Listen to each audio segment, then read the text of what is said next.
প্রিয় দর্শক, রমজান মাসের সবচেয়ে মর্যাদাপূর্ণ রাত হলো শবে কদর বা লাইলাতুল কদর। এই রাত সম্পর্কে আল্লাহ তাআলা কোরআনে বলেছেন, লাইলাতুল কদর হাজার মাসের চেয়ে উত্তম। সূরা কদর। তাই প্রতিটি মুমিনের উচিত এই রাতে বেশি বেশি ইবাদত করা। আজকের ভিডিওতে আমরা জানবো শবে কদরের 5টি পৃথিবীর শ্রেষ্ঠ আমল, যেগুলো করলে ইনশাল্লাহ আমরা অসংখ্য সওয়াব অর্জন করতে পারবো। 1. বেশি বেশি নফল নামাজ পড়া। শবে কদরের সবচেয়ে গুরুত্বপূর্ণ আমল হলো নামাজ পড়া। হাদিসে রাসূল সাল্লাল্লাহু আলাইহি ওয়াসাল্লাম বলেছেন, যে ব্যক্তি ঈমানের সাথে এবং সওয়াবের আশা লাইলাতুল কদরে ইবাদত করবে, তার পূর্বের সমস্ত গুনাহ মাফ করে দেওয়া হবে। সহিহ বুখারী। এই রাতে আপনি পড়তে পারেন তাহাজ্জুদ নামাজ, নফল নামাজ, সালাতুত তাসবিহ, দীর্ঘ সিজদা। যত বেশি সময় আল্লাহর সামনে দাঁড়িয়ে ইবাদত করবেন, তত বেশি রহমত লাভ করবেন। 2. কুরআন তিলাওয়াত করা। শবে কদরের রাতে কুরআন নাজিল হয়েছে, তাই এ রাতে কুরআন তিলাওয়াত করা অত্যন্ত ফজিলতপূর্ণ আমল। আপনি করতে পারেন সূরা ইয়াসিন পড়া, সূরা রহমান পড়া, সূরা কদর পড়া, বেশি বেশি তিলাওয়াত করা।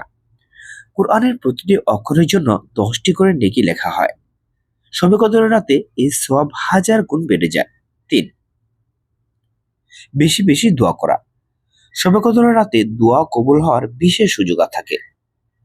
হাদিসে এসেছে, হযরত আয়েশা রাদিয়াল্লাহু আনহা রাসূল সাল্লাল্লাহু আলাইহি ওয়াসাল্লামকে জিজ্ঞেস করেছিলেন, হে আল্লাহর রাসূল, যদি আমি শবে কদর পাই তাহলে কি দোয়া পড়ব? রাসূল সাল্লাল্লাহু আলাইহি ওয়াসাল্লাম বললেন, হে আল্লাহ, আপনি ক্ষমাশীল, ক্ষমা করতে ভালোবাসেন, তাই আমাকে ক্ষমা করে দিন। এই দোয়াটি শবে কদরের সবচেয়ে গুরুত্বপূর্ণ দোয়া। 4. বেশি বেশি ইস্তিগফার করা। শবে কদরের রাতে গুনাহ মাফ হওয়ার সুবর্ণ সুযোগ, তাই বেশি বেশি পড়ুন আস্তাগফিরুল্লাহ। ইস্তেগফার করলে গুনাহ মাফ হয়, রিজিক বৃদ্ধি হয়, বিপদ দূর হয়, আল্লাহর রহমত নাজিল হয়। তাই এই রাতে যত বেশি সম্ভব ইস্তেগফার করুন। 5. বেশি বেশি জিকির করা। শবে কদরের রাতে বেশি বেশি জিকির করা অত্যন্ত ফজিলতপূর্ণ আমল। যেমন সুবহানাল্লাহ, আলহামদুলিল্লাহ, আল্লাহু আকবার, লা ইলাহা ইল্লাল্লাহ। এই জিকিরগুলো পড়লে হৃদয় শান্ত হয় এবং আল্লাহর নৈকট্য লাভ করা যায়। বিশেষ করে এই রাতে জিকির করলে সওয়াব বহুগুণ বেড়ে যায়।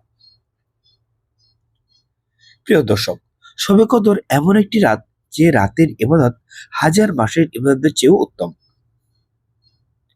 তাই এই রাতে চেষ্টা করুন বেশি বেশি নামাজ পড়তে, কুরআন তিলাওয়াত করতে, বেশি বেশি দোয়া করতে, ইস্তেগফার করতে, আল্লাহর জিকির করতে। হয়তো এই রাতে আল্লাহ আমাদের গুনাহ মাফ করে দেবেন। পরিশেষে মহান আল্লাহ তাআলা আমাদের সবাইকে শবে কদরের ফজিলত লাভ করার তৌফিক দান করুন। আমিন।